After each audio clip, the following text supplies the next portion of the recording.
আসসালামু আলাইকুম, সবাই কেমন আছেন? আশা করছি যে যেখানে আছেন সবাই আল্লাহর রহমতে অনেক ভালো আছেন। আজকে সকাল থেকে ভিডিওটা শুরু করছি। সকালে টুকিটাকি কাজ কি করছি না করছি এগুলো আপনাদের সাথে শেয়ার করব। তো আগে একটু বাইরের পরিবেশটা দেখাচ্ছি। দেখুন, হালকা মেঘ হালকা রোদ দিয়ে সকালটা শুরু করলাম। তো প্রথমেই আমার যা কাজ তাই নিয়ে শুরু করে দিব। আমার প্রথমেই কাজ হচ্ছে যত থালাবাটি ছিল এগুলো পরিষ্কার করা, কারণ রাতে আমি তাড়াতাড়ি ঘুমিয়ে যাই, তাই জন্য সবাই খেয়ে দিয়ে সব রেখে দেয়, সকালে আমি ধুয়ে ফেলি। একটা মেয়ে আসলে সংসারকে ভালোবেসে কী না করতে পারে। সে নিজের শখ আহ্লাদ বিসর্জন দেয় স্বামীর হাসি মুখের জন্য।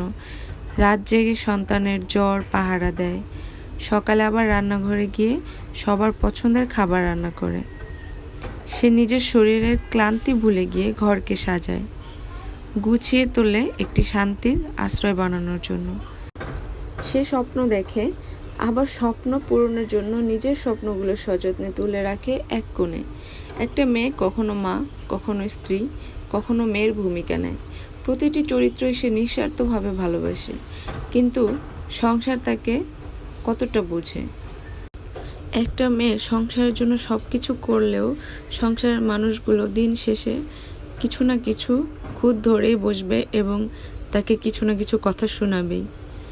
আর এগুলো সহ্য করেই একটা মেয়ের তার সংসার জীবন অতিবাহিত করতে হয়। ধৈর্য এবং কঠোর পরিশ্রমের মাধ্যমে একটা সংসার সুন্দরভাবে গুছিয়ে তোলা হয়। সেই সংসারের মানুষগুলো যদি তাকে না বুঝে, এর চেয়ে কষ্টের কিন্তু আর কিছু হতে পারে না, তাই না? তো যাই হোক, কথা বলতে বলতে অনেক কাজ করে ফেলেছি, অনেক আবেগঘন কথাবার্তা বলে ফেললাম। আসলে বাস্তব জীবনের কিছু কথাই আপনাদের সাথে তুলে ধরলাম। তো সকালে নাস্তা বানাচ্ছি রুটিটা একটু নরম হয়ে গিয়েছিল, তাই জন্য আমি একটু বেশি করে আটা দিয়ে বেলছিলাম। আজকে সকালে নাস্তা হচ্ছে ডিম ভাজি আর হচ্ছে রুটি। তো যেহেতু এখন পর্যন্ত কেউ ঘুম থেকে ওঠেনি, তাই ডিমটা আমি খাওয়ার সময় ভাজবো, রুটিটা ভেজে রাখছি। আর তেমন কোনো কাজ ছিল না, এই জন্য পরে নিয়ে বসলাম হাতের কাজ। সবাই ঘুমাচ্ছে আর আমি একটু হাতের কাজটা কমপ্লিট করে নিচ্ছি। এই কাজটা হচ্ছে আমি একটা রিলস আকারে দিব। আপনারা সবাই আমার ভিডিও দেখবেন, ভালো লাগলে লাইক শেয়ার কমেন্ট করবেন এবং একটি ফলো দিয়ে যাবেন অবশ্যই। অনেক সময় মাথায় কাজ করে না যে আসলে কি ফুল আঁকবো, কি সেলাই করব, কোথায় কোন সেলাইটা দিব।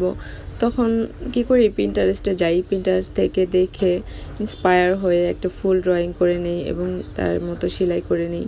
তো আমার ভালো লাগে সেলাই কাজ করতে। সারাদিন সংসারের বিভিন্ন কাজের মধ্যে দিয়েও আমি চেষ্টা করি একটু হাতের কাজ বা একটু ড্রয়িং করে নিতে। তো আজকের ভিডিওটা এই পর্যন্তই। সবাই ভালো থাকবেন, সুস্থ থাকবেন। আল্লাহ হাফেজ। আসসালামু আলাইকুম।